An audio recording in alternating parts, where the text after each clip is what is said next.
Hi friends, welcome back to our channel. ఈరోజు అయితే నేను చికెన్ 65 రెసిపీని మీకు షేర్ చేయబోతున్నాను. చూడండి ఫ్రెండ్స్, నేనైతే చికెన్ని 1/2 kg చికెన్ని తీసుకున్నాను.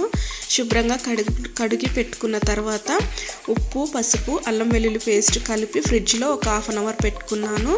తర్వాత కావాల్సిన ఇంగ్రీడియంట్స్ చూపిస్తాను చూడండి.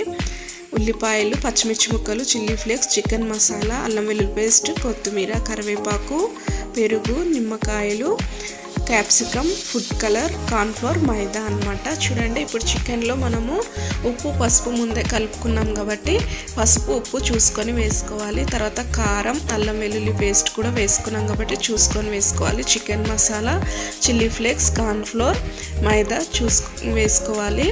మనకి కొద్దిగా వేసుకోవాలి. చూడండి, కొద్దిగా ఆయిల్ కూడా వేసుకోవాలి. అప్పుడు ముక్కకి మనం కలుపుకున్న ఇంగ్రీడియంట్స్ అన్ని మంచిగా పట్టుకుంటాయి అన్నమాట. చూడండి, కొంచెం లెమన్ జ్యూస్ కూడా యాడ్ చేసుకోవాలి. ఒక 1/2 లెమన్ పీస్ని తీసుకొని నేను లెమన్ జ్యూస్ని యాడ్ చేసుకున్నాను. చూడండి, అంతా కలిసేలాగా కలుపుకోవాలి. కొద్దిగా పెరుగు కూడా వేసుకొని మంచిగా కలుపుకోవాలి. మరి వాటర్ లాగా కలుపుకోవద్దండి. అలా కలుపుకుంటే సరిగ్గా రాదు. చూడండి, వీడియోలో చూపించినట్టుగా కలిపి పెట్టుకోవాలి. ఈ విధంగా కలిపి పెట్టుకొని ఒక 15 మినిట్స్ ఆ విధంగా సైడ్కి పెట్టుకోవాలి. ఫ్రిడ్జ్లో అయితే అవసరం లేదు, ఫ్రిడ్జ్లో పెట్టుకున్న ఏం కాదు. చూడండి, 15 మినిట్స్ తర్వాత ఇప్పుడు ఏ విధంగా ప్రిపేర్ చేసుకోవాలో చూపిస్తున్నాను చూడండి. స్టవ్ వెలిగించుకొని స్టవ్ పైన బాండి పెట్టుకొని ఆయిల్ వేసుకున్నాను. తర్వాత మనం కలిపి పెట్టుకున్న చికెన్ పీసెస్ని డీప్ ఫ్రై చేసుకోవాలి.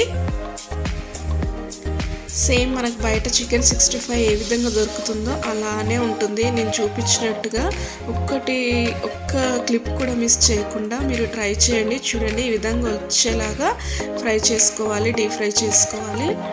తప్పకుండా సక్సెస్ అవుతుందన్నమాట. చిల్లీ ఫ్లేక్స్ మీ దగ్గర ఉంటే వేసుకోవచ్చు, లేదంటే లేదు. చూడండి, మనము అవి డీప్ ఫ్రై చేసుకున్న తర్వాత సైడ్కి తీసుకొని చూడండి, ఇప్పుడు పెరుగులో ఫుడ్ కలర్ని యాడ్ చేసుకుంటున్నాను. ఫుడ్ కలర్ అయితే ఆప్షనల్, మీకు నచ్చితే వేసుకోండి, లేకపోతే లేదు. చూడండి, ఈ విధంగా కలిపి పెట్టుకోవాలి. ఫుడ్ కలర్ వేసుకోవటం వలన బయట ఏ విధంగా ఉంటుందో చికెన్ 65 అదే కలర్లో అలా వస్తుందన్నమాట. చూడండి, కోటింగ్ అనేది మంచిగా పట్టుకుంది కదా. కాసేపు నానబెట్టుకుంటే అలా పట్టుకుంటుంది అనమాట. కోటింగ్ మంచిగా పట్టుకుంటుంది చికెన్ పీస్కి వచ్చి. చూడండి, మనం స్టవ్ పైన మళ్ళీ వేరే బాండి పెట్టుకున్న తర్వాత ఉల్లిపాయలు, పచ్చిమిర్చి ముక్కలు, క్యాప్సికమ్ ముక్కలు వేసుకొని కొద్దిగా ఫ్రై చేసుకోవాలి, మరీ మగ్గించుకోవద్దు. చూడండి, క్యాప్సికమ్ అయితే తొందరగానే ఉడికిపోతుంది. కొద్దిగా ఒక 1 టేబుల్ స్పూన్ అంతా, 1/2 టేబుల్ స్పూన్ అంతా సోయా సాస్ వేసుకోవాలి. వేసుకున్న తర్వాత సాల్ట్ కొద్దిగా యాడ్ చేసుకున్నాను. తర్వాత మనం పెరుగులో ఫుడ్ కలర్ కలుపుకున్నాం కదా, అది యాడ్ చేసుకోవాలి. యాడ్ చేసుకున్న తర్వాత చూడండి ఎంత కలర్ఫుల్గా వచ్చిందో. చూడండి, ఇప్పుడు మనం చికెన్ పీసెస్ని యాడ్ చేసుకోవాలి. మంచిగా అంతా కలిసేలాగా కలుపుకోవాలి. మీకు మరీ కొంచెం గ్రేవీ కావాలి అనుకుంటే ఇంకా కొద్దిగా పెరుగును యాడ్ చేసుకోవాలి. చూడండి, ఎంత కలర్ఫుల్గా ఎంత బాగుందో కదా. చూడండి, కాసేపు మగ్గించుకున్నాను నేను మూత పెట్టుకొని.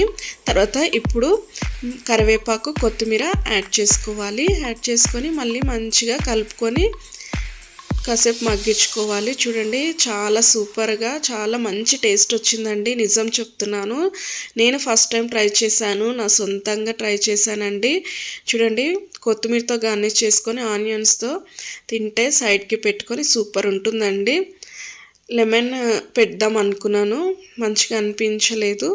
ఇక సరే అనేసి ఆనియన్స్తో గార్నిష్ చేసుకున్నాను. చూడండి, ఎంతో రుచికరమైన 65 రెడీ అనమాట. చికెన్ 65 తప్పకుండా ట్రై చేయండి. ఎలా వచ్చిందో కామెంట్ సెక్షన్లో షేర్ చేయండి.